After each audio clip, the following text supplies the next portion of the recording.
Good day. Our project focuses on solving the growing problem of urban heat islands in densely built cities.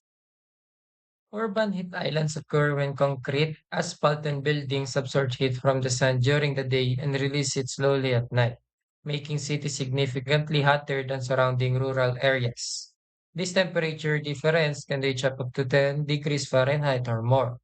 The consequences include increased energy consumption for air conditioning, higher greenhouse gas emission, worsened air quality, and serious health risks for vulnerable population such as the elderly and outdoor workers.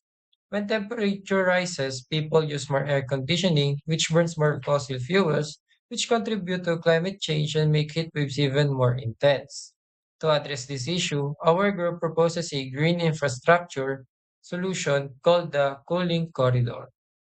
Our proposed solution is a network of cooling corridors designed to reduce heat absorption in urban areas. The system consists of three main interventions. First, we propose installing cold pavements on the roads and sidewalks. These are special reflective coatings that bounce sunlight back into the atmosphere instead of absorbing it as a heat. Second, we propose planting shade trees along major streets, bus routes, and public plazas. Trees not only provide shade but also cool the air through a process called evapotranspiration, where water evaporates from leaves and removes heat from the surrounding environment. Third, we propose installing green roofs on public buildings and provide incentives for private buildings to follow suit. Green roofs are covered with vegetation that insulate buildings and absorb heat. Together, these interventions create continuous corridors of cooler surfaces that reduce overall city's temperatures.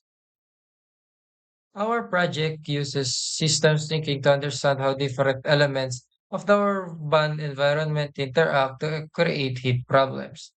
Currently, a harmful cycle exists.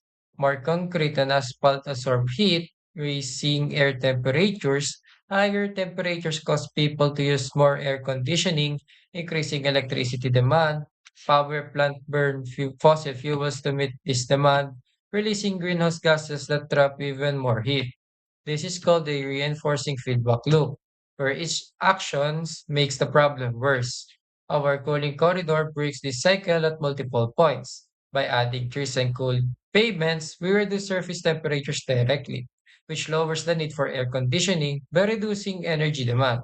We decreases greenhouse gas emission. This shows how a small change in urban surfaces can create positive ripple effects throughout the entire environmental system. Several stakeholders play important roles in successfully implementing our cooling corridor system. First are residents and business owners who are directly affected by high temperatures. Their cooperation is important because they can maintain trees and support green infrastructure in their areas. Second are local government units, especially the city planning and public works department. They have the authority to change building codes, approve road resurfacing projects, and allocate budget for public green spaces. Third are utility companies, which benefits when energy demand decreases because it reduces strains on the power grid. Finally, engineers and architects are responsible for designing cold pavements, green roofs, and ensuring that these materials are durable and cost effective. By considering the roles and interests of these stakeholders, our solution becomes more practical and widely accepted. The effectiveness of the cooling corridor depends on both engineering innovation and supportive policies. From an engineering perspective, cold pavements use reflective materials that reduce heat absorption up to 50%. Green roofs use lightweight soil and drought-resistant plants that can survive on building tops without heavy maintenance. Shade trees are carefully selected based on local climate to ensure they grow well and provide maximum canopy coverage. However, technology alone is not enough. Supportive policies must encourage adoption. For example, local governments can update building codes to require cool roofs on new constructions. They can offer property tax rebates to homeowners who install green roofs. They can mandate that new parking lots use cool pavements instead of dark asphalt.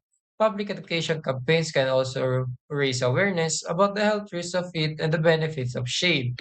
When engineering and policy work together, urban cooling becomes systematic and sustainable.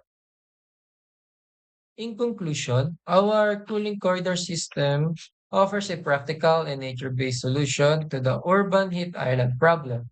By replacing heat absorption materials with reflective surfaces and vegetation, we can significantly reduce city temperatures, lower energy consumption, and improve public health. From a system perspective, this intervention breaks the harmful cycle where heat leads to more energy use and more emissions. By addressing the problem at its source, the surfaces of our cities, we create positive effects throughout the entire urban system. With support from local governments, utility companies, and community members, this solution could be implemented in neighborhoods, school campuses, and business districts. In the future, similar approaches could be combined with smart sensors that monitor temperature in real time, allowing cities to adjust cooling strategies dynamically. Our project demonstrates how simple, nature-inspired engineering combined with forward-thinking policy can create cooler, healthier, and more sustainable cities for everyone. And that's all. Thank you.